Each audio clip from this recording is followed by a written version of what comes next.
Depuis septembre dernier, la famille Graff a un nouveau rituel. Ethan, tu veux venir peser la poubelle? Elle fait partie des 20 foyers de l'Eurométropole qui ont relevé le défi, réduire de 30% en un an le volume de leurs déchets. On a sorti la poubelle il y a 2 jours et on est à 300 grammes, donc là c'est vraiment bien. Le 12, donc il y avait 1 kilo d'ordures.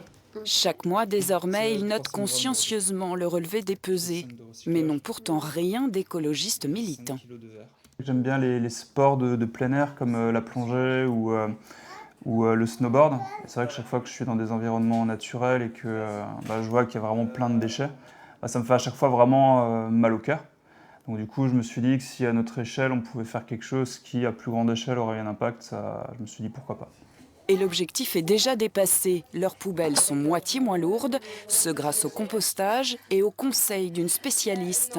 Laure est membre du collectif Zero Waste, traduisez zéro gaspillage. Pour supprimer les bidons de la poubelle, elle a appris les bons gestes à Athénaïs. Des paillettes de savon, de l'eau, quelques cristaux de soude.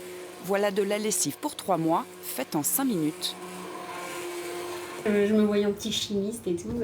Mais non, la lessive, le déodorant, le démaquillant, il faut même rien faire pour le démaquillant. C'est juste de l'huile sur les yeux. Il y a des choses comme ça, je n'imaginais pas du tout que ce soit vraiment aussi facile. Facile et économique. 5 litres de lessive ne coûtent plus qu'1,50 €. C'est vrai que souvent on se dit, si on fait nous-mêmes, si on prend soin de l'environnement, ça va être du bio, donc ça va coûter plus cher. Donc c'est souvent l'a priori qu'on a. Alors que là, vu qu'on revient à des matières premières très simples, des produits qui ne sont pas transformés, du coup c'est des produits qui coûtent beaucoup moins cher.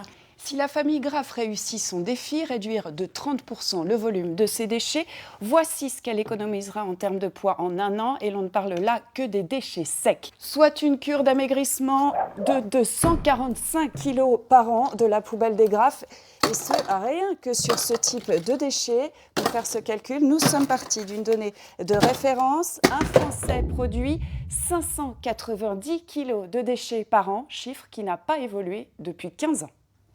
590 kilos par an, cette Strasbourgeoise en est désormais bien loin. Je voudrais un poisson qui a un peu plus de goût que le cabillaud.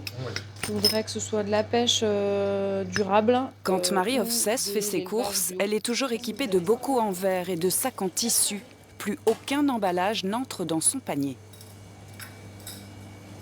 Calamars, crevettes, j'essaye de les consommer quand je suis au bord de la mer et pas à tout moment de l'année. Et tout ce qui est ensuite cuisiné, moi je cuisine tout moi-même, donc j'en ai pas besoin.